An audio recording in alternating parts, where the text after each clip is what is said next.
Hello everyone, welcome back to Victor's Analytics Hub. In today's video, I'm going to show you the best way you can create a drop-down list in Microsoft Excel so they dynamically update whenever a new option is added.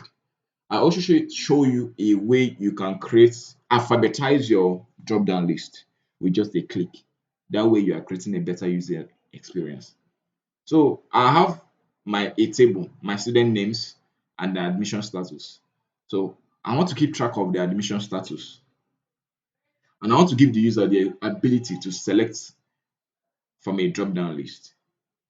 Okay, so right over here, I have my drop down, status drop down. So what I want to do now is I want to create a table for this. And for me to do that, I hit Control T. Now, what this table does is that it allows the field to automatically update the drop down if a new status is added. That's why I'm creating a table for this. Okay, so next I select the cells I want to drop down in. I head over to data validation. Wait. I didn't do something. So, okay, I need to name these cells. Let me name these cells. Okay, so I call these cells status. Okay, then after that, I select my cells where I want the drop down to be in. Okay, I'm already on the data tab. Then I hold over to data validation. I'm going to change this to list.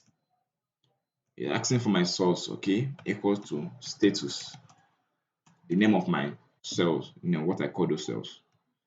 And as you can see, my drop down has automatically it has been created. And I know that because of this tiny arrow pointing down here. So you can see my drop down. And I can add something to this list and it automatically updates here. Okay, so let me add expelled. Let me head over to my drop down. You can see it here. Okay, so what I want to show you now is how you can alphabetize this list. So since it's already in a table, what I just need to do is I need to hit this arrow here, sort A to Z. And you can see my dropdown has already been alphabetized. And if I come over here, you can see it's still alphabetized.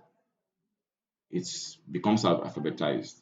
So what I want to do now is I want to hide this. I don't want this showing. So what I need to do is I need to select the entire table, hit Control X, come over to my drop down sheet, hit Control V. And this doesn't affect anything. Wait, no, hold on. Control Z. This doesn't affect anything.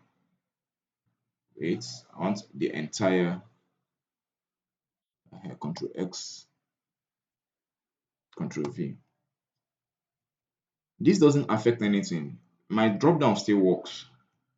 You can see my drop down still works. And even if I'm to add something right here, so um let me add expired. Let me add expired. Let me hide this drop down. Let me hide it. If I come over here, you can still see the expired. So nothing is affected. As I've hidden my drop down table, it doesn't still affect my drop down.